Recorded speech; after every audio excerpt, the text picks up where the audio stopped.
We are traveling back to 5,000 years ago, the time of the Inca Empire, where they used knots as a way to record stories, tales, and songs of the past. They call this knotting system quipu knots. Now, although the Andes people did not have a written language, they wove meaning into textiles and knots, forming a tree-like arrangement. The quipu would stand as a visual information system as a way to encode important events as they have passed. And until today, how to read the knots still remain a mystery. But there is a pattern that researchers have discovered. Numbers from 1 to 9 can be counted based on the loops taken to make the knot. The number 1, for example, is created with one loop, forming the basic overhand knot. Number 2 is created with a double overhand knot with 2 loops, and number 3 with 3 loops, and so on. The knot placement on the rope denotes different units, the tens, hundreds, thousands, or tens of thousands. Researchers and archaeologists today are still working to find and decipher more of this ancient art, hoping to one day uncover more hidden mysteries of the ancient Inca Empire.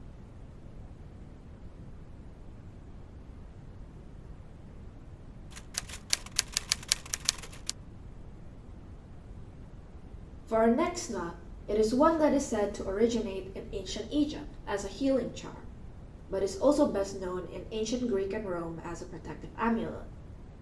This knot is then known as the Hercules knot, or a square knot, forming through the interlocking loops of 2 ropes, binding them together. According to ancient Greek and Roman stories, the knot symbolizes the fertility of the demigod Hercules, considered as the guardian of marriage life. Originally used in Roman wedding rituals, the Hercules knot was tied around the bride's wedding dress, which only the groom can untie.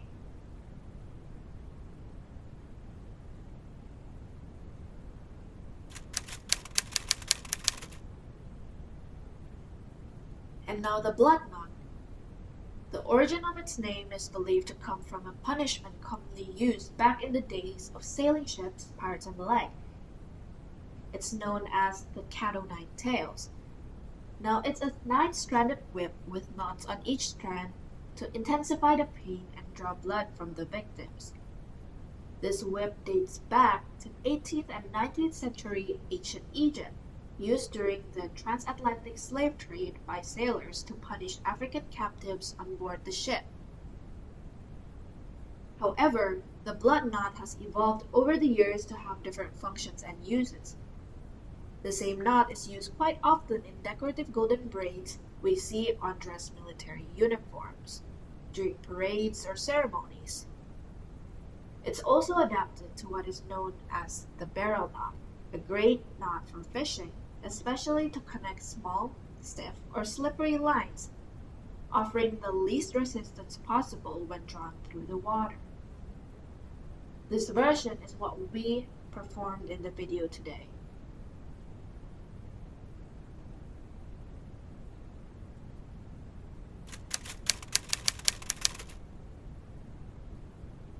Now let us move on to the Kingdom of Italy, where a knot called the Savoy knot was named after the House of Savoy, Italian monarchs that reigned in Italy during the 13th century. The knot stands as the heraldic badge of the House of Savoy, mainly used for decorative purposes. It can be found in the collection of royal jewels such as the late Queen Margarita's and Princess Helene's Duchess of Aosta's Savoy knot tiaras. The loop within the knot resembles the number 8, which is why outside the Italian heraldry, the knot is also known as the figure 8 loop. Functionally, the knot is also often used in sailing and climbing as a quick and easy stopper knot at the end of the rope.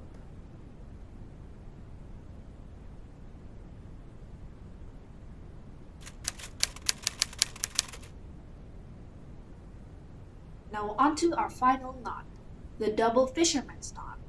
It is known to be one of the most secure ways to join 2 ropes together, as it stands as the tightest knot there is. Now the knot never unravels and only gets tighter as more stress is put onto it from both sides.